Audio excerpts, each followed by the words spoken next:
Welcome to The Explainer. Today, we're jumping right into an incredible journey to uncover the ocean's most deceptive creature. We are going to look at an animal so small you could literally hold it in the palm of your hand, yet so devastatingly powerful that it fundamentally altered the course of modern military history. So let's just dive right into it.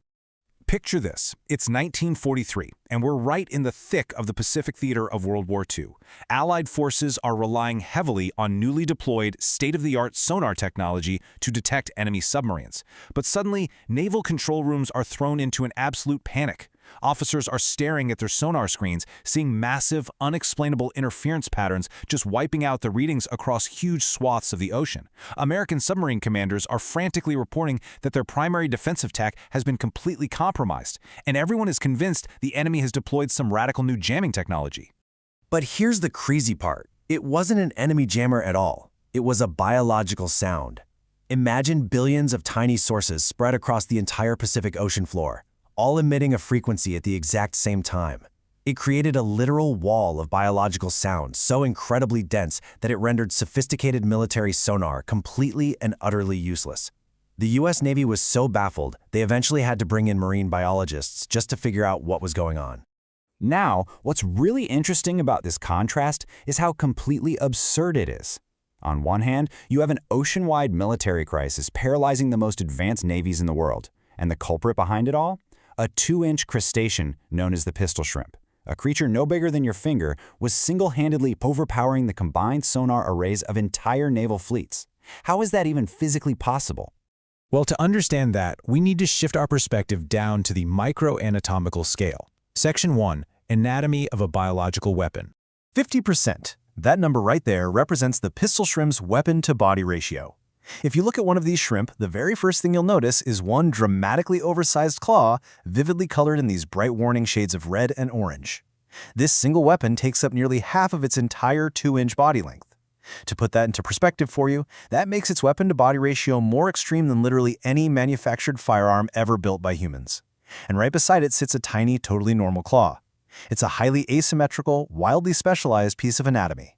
Here's how that giant claw actually works. It uses what's called a plunger and socket mechanism.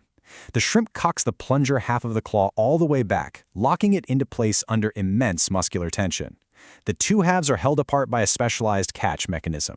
And this isn't just a metaphor we're using. It is identical in engineering principle to a real gun's trigger. The shrimp is walking around with a biologically loaded, cocked weapon, ready to unleash all that stored energy in a fraction of a second. So what exactly happens when that trigger is pulled? Let's move to Section 2, the physics of the snap. We're going to intellectually slow time down here to understand the impossible physics happening in the blink of an eye. This entire 4-step sequence happens in exactly 1 single millisecond. Step 1, the trigger releases and the plunger drives forward into the socket, shooting out an ultra-thin, high-velocity jet of water at 97 kilometers per hour. That water bullet alone is enough to stun prey before anything else even happens.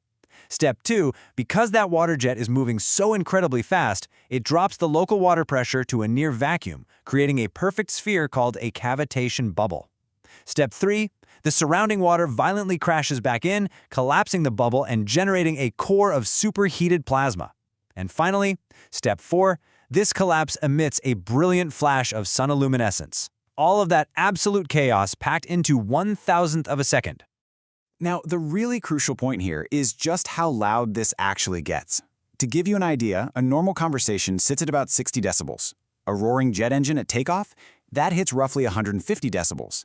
But the pistol shrimp snap extends all the way up to 210 decibels. It completely dwarfs military weapons and commercial jet engines. It is the ocean's loudest biological anomaly, which perfectly explains exactly why it was blinding World War II submarines. But it's not just the sound that's mind-blowing. 8,000 degrees Fahrenheit. That is not a typo. That is the exact temperature generated inside that pinhead-sized cavitation bubble the exact moment it collapses. Let's really give that number some context. A bubble collapse at 8,000 degrees. Compared to the surface of our actual sun, which burns at roughly 10,000 degrees Fahrenheit. This tiny 2-inch crustacean is generating heat in cold tropical ocean water that nearly rivals the surface of a star. It is creating an inner light that logically and structurally simply should not exist in the ocean. And that light? It has absolutely baffled scientists. As the quote goes, we are looking at light being created from sound in a process that physicists published arguments about for over a decade. The scientific term for this is sonoluminescence. When that 8,000-degree bubble collapses, it produces a genuine flash of literal light lasting less than 10 nanoseconds. It is so fast you can't even see it with the naked eye, but it is measurably bright enough to be detected by scientific instruments in pitch darkness. To summarize this, the sheer complexity of this animal is almost difficult to believe. Think about it. To explain a single 1 millisecond action from this tiny shrimp, you literally need 4 entirely separate branches of physics. You need mechanical physics for the plunger trigger, fluid dynamics for the high-speed supersonic jet, thermodynamics for that 8,000-degree bubble collapse, and quantum physics to explain the sonoluminescence light flash. All of that is packed into one tiny, vivid orange claw. But the fascinating traits of this animal don't just stop at its weapon. Section 3, Symbiosis and Bizarre Regeneration.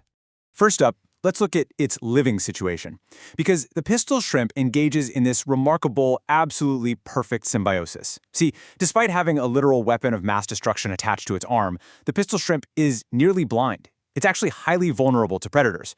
So what does it do? It partners up with the goby fish. The shrimp acts as the construction worker, tirelessly digging and maintaining a shared burrow on the ocean floor, while the goby fish, equipped with perfect eyesight, stands right at the entrance, acting as the crucial lookout. Neither animal survives well without the other. And to make this partnership work, they use a highly specialized form of tactile communication. The blind shrimp keeps one of its long antennae in constant physical contact with the goby fish's tail while it digs. The goby acts like an early warning radar system. When it spots a predator, it doesn't make a sound. Instead, it flicks its tail in specific patterns. It's like a primitive but incredibly effective Morse code, dictating exact threat levels to the blind shrimp so they both know precisely when to retreat into the burrow to stay safe. And this brilliantly illustrates what happens when things go seriously wrong for the shrimp. Let's say a predator actually manages to bite off the shrimp's giant weapon claw. What happens next? Well, you'd probably expect the stump to just regrow a new giant claw, right? Actually, no. The stump grows back into a completely new, small, normal claw. Meanwhile, the existing normal claw on the other side of its body begins to mutate and transform into the new giant snapping weapon. The shrimp literally switches which side of its body is armed. This mind-bending biological plasticity has fascinated developmental biologists for decades. Okay, now that we understand the individual shrimp, let's zoom back out to the macro level to explain the ecological footprint of these tiny creatures. Section 4, the ocean's loudest symphony. Over 600. That massive number represents the astounding diversity of this creature. There are estimated to be over 600 different species of pistol shrimp discovered across the globe so far. They occupy entirely different niches on tropical reef systems. And here is the wildest part of all. Every single different species has uniquely shaped claws that snap at their own unique frequency and amplitude. And they put these specialized claws to work. They routinely stalk and hunt prey 3 to 4 times their own body size. By firing that shockwave at close range, the shrimp completely stuns the much larger animal. It basically removes the relevance of scale from the predator-prey equation altogether. I mean, you really don't need to be bigger than your prey if your punch literally breaks the physics of the water around you. So let's contextualize that power density with a direct thought experiment. What would happen if a human being could produce the exact same energy output relative to our body weight as the pistol shrimp does with just a single snap? The answer is honestly staggering. A single human punch, scaled to the power density of the pistol shrimp, would result in an explosion equivalent to several tons of TNT. It's almost unimaginable to think about, yet this tiny crustacean wields this proportional power every single day down on the reef. Which really brings our whole story full circle. Imagine millions of snaps creating a constant crackling roar, lighting up the night reef with biological lightning. When you look at an ocean reef, what seems like random background noise is actually millions of these shrimp firing simultaneously. Every snap produces a tiny blue flash of sonoluminescence light and a deafening 210 decibel boom. This is the underwater symphony, the literal wall of biological sound that totally baffled World War II submarines and continues to roar across our oceans today. We've explored the astounding biology of the pistol shrimp today, but it leaves us with a pretty provocative thought, doesn't it? If a blind, 2-inch crustacean can weaponize quantum physics and fluid dynamics to conquer the ocean floor, what other impossible superpowers are hiding right beneath the waves? Next time on The Explainer, we'll dive into exactly that, uncovering the colorful, shape-shifting mastery of the mimic octopus. Stay curious, keep learning, and I'll see you for the next breakdown.